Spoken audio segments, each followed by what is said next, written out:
네, 여러분 반갑습니다. 우리 오늘 테스트 공부 또 시작해 보도록 하겠습니다.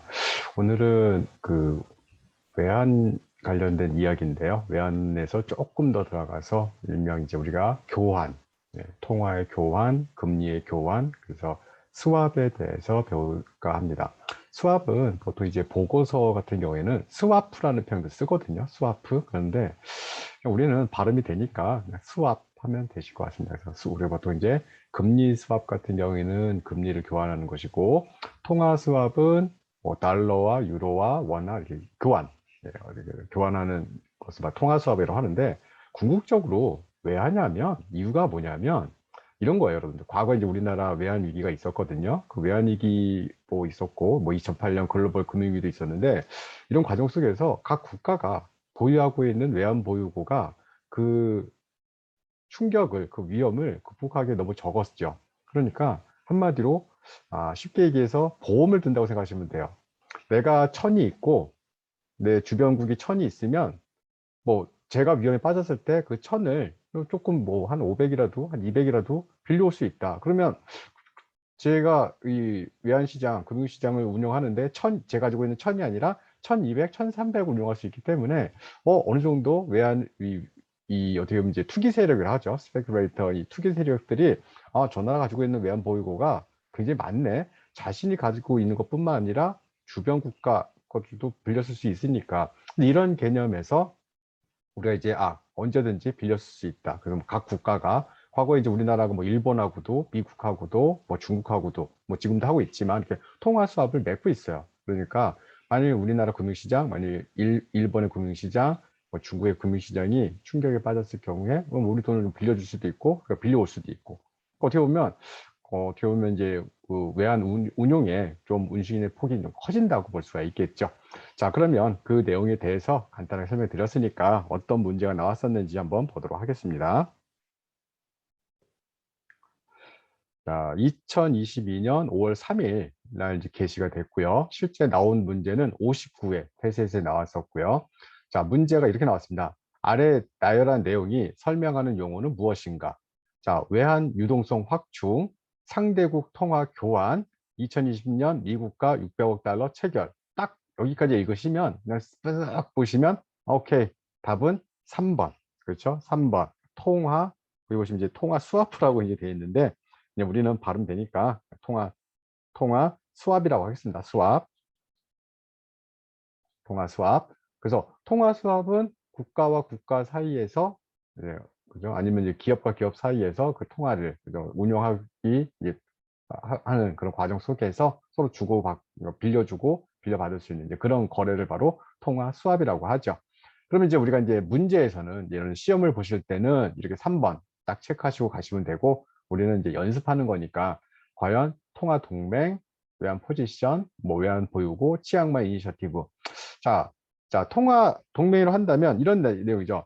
두 나라 이상이 국가가 협정이나 조약을 통해 동일 화폐 제도나 화폐 정책을 활용하여 국제 간 경제 발전을 촉진시키기 위해 맺는 동맹. 그러니까 한마디로 이제 뭐 대표적으로 통화 동맹을 한다면 여러분 이제 유럽에 이제 EU가 있죠. 거기서 이제 단일 통화를 쓰고 있죠. 유로 통화라는. 이게 만약에 이런 통화만 쓰기를 했다면 통화 동맹을 할 수 있겠지만 지금 그죠? EU는 굉장히 커다란 경제 협력체이면서 국가와 국가 사이에 뭐 국경도 없애고 막 이런 엄청난 이제 통합을 이루고 있기 때문에 어떻게 보면 그 안에 조그만 통화 동맹, 그러니까 통화를 같이 쓰니까 통화 동맹이라고 할 수 있겠지만 어떻게 보면 더 큰 규모라고 할 수가 있겠죠. 그런 간단하게 얘기해서 통화 동맹을 하고, 자, 뭐 외환 포지션이라고 한다면 포지션의 개념이 이제 제가 이게 플러스인지 마이너스인지 그 정도까지만 여러분들 생각하시면 될 것 같아요. 무슨 얘기냐면 예를 들어서 우리나라가 뭐 미국과 일본과 이렇게 뭐 수출 수입 거래를 하는데 우리나라가 수출을 100을 하고 미국이 우리나라한테 수출을 80을 했다고 하면 우리가 뭐 80을 주고 100을 받고 그럴 필요는 없죠. 그냥 가감해서 플러스 마이너스만 계산하면 될 거 아닙니까? 자, 그래서 우리나라가 100을 보냈는데 걔네가 우리한테 80 보냈으니까 내가 20만 더 받으면 되겠다. 그러면 플러스 20이 되겠죠. 포지션 자체 우리가 이제 받을 게 20이 되는 거니까. 그럼 반대로 미국은 마이너스 20이라고 하면 되겠죠. 한국한테 20을 주어야 되니까. 자, 그래서 예를 들어서 외화 자산과 외환 부채 사이에 그 잔액. 자, 그래서 우리나라 외화 자산이 200이고 부채가 150이면 잔액은 플러스 아마 50이 될 겁니다. 이 얘기는 우리나라가 50을 더 받을 게 있고 우리나라가 이익을 볼 수 있는 그런 상황이 50이 남아 있다. 그럼 반대로 2월 1일 날 그죠? 계산을 해봤더니 우리가 뭐 100, 200, 그럼 100이 모자라는 거죠. 이거 주어야 될 것이죠. 그런데 우리가 앞에 전달에 플러스 50이 있었으니까 그것까지 가감하게 되면 마이너스 50. 그리고 그 다음 달에 또 100이 했으면 마이너스 150. 그 다음에 뭐 250 플러스가 났으면 플러스 100. 자, 이렇게 플러스인지 마이너스인지, 그렇죠? 뭐 달러라든지 아니면 뭐 우리나라 이제 외화 포지션 자체가 플러스 마이너스 이제 그 상황을 설명하시면 될 것 같습니다. 자, 그래서 뭐 우리나라가 이제 그 뭐 우리나라를 비롯한 전 세계 국가들이 가지고 있는 외환 보유액을 보시면 특히 이제 그 달러가 되겠죠. 자, 중국이 제일 많이 갖고 있죠. 그죠? 중국이 외환 보유액이 이제 우리나라가 그 가지고 있는 그 양이 지금 보시면 그러니까 중국 같은 경우에는 전 세계에서 뭐 그죠? 가장 많은 그 외환 보유고를 보유하고 있다고 볼 수가 있겠습니다. 자, 그래서 밑에 보시면 우리나라와 통화 수합을 체결하고 있는 국가들, 뭐 한국과 캐나다, 한국과 중국, 뭐 우리나라와 인도네시아, 호주, 말레이시아, 아랍에미레이트 거기 어른들 쭉 보시면 치앙마이가 나왔거든요. 치앙마이 이니셔티브. 자, 문제에 5번에 내용이 있었어요. 뭐가 있었냐면 치앙마이 이니셔티브. 이거는 이제 어떻게 보면 이제 국제적으로 이제 이 통화 수합보다는 어떤 이제 자금을 만들자는 거였었는데 대표적으로 아시아 쪽. 그렇죠? 그 아시아 쪽이 어디냐면 아세안이라는 국가가 있거든요. 아세안 국가 플러스 한국과 중국과 일본. 그래서 아세안 플러스 한국, 중국, 일본. 그래서 이걸 치앙마이 이니셔티브라고 얘기를 하고요. 이게 왜 시도가 됐냐면 지금도 이제 하고 있는데 1997년 외환위기가 왔거든요. 특히 이제 아시아 쪽에 많이 왔어요. 세게 왔거든요. 우리나라를 비롯한 뭐 태국도 오고 인도네시아도 오고 막 말레이시아 막 난리가 났었어요.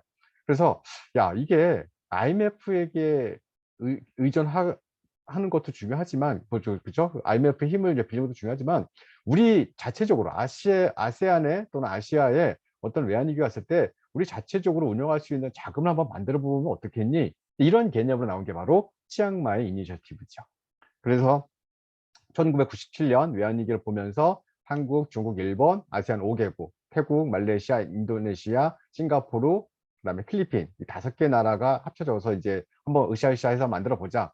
그리고 이제 확대가 돼요. 확대가 돼서 2009년에 총 1200억 달러 규모로 만들면서 그중에 이제 한국이 16%, 190억 달러 이제 부담하는 거죠. 중국과 일본이 각각 384억 달러씩, 32%씩 하게 되면 나머지 20%는 아세안.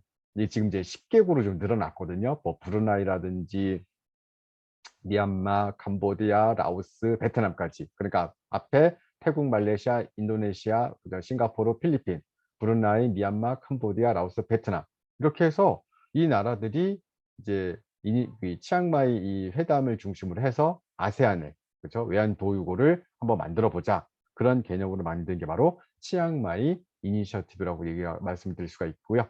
그 내용 보시면 97년 12월에 이제 시작을 했고 뭐 2010년에 뭐 치앙마이 다자와 그러니까 여러 국가 아시아의 여러 국가들이 한번 모여서 한번 해보자 이런 그렇죠 어떻게 보면 그 아세안의 IMF 정도라고 생각하시면 될 것 같습니다.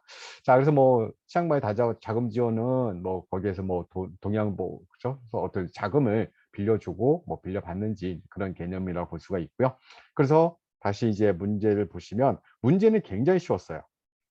그래서 상대국 통화 교환, 통화 스왑이라고 답을 딱 체크하시고 우리는 여러분들 그 이외에 다른 뭐 통화 동맹이라든지 외환 포지션, 외환 보유고, 치앙마이 이니셔티브까지 설명을 드렸습니다. 자, 그럼 여러분들 고생하셨고요. 다음에 또 만나 뵙도록 하겠습니다. 감사합니다.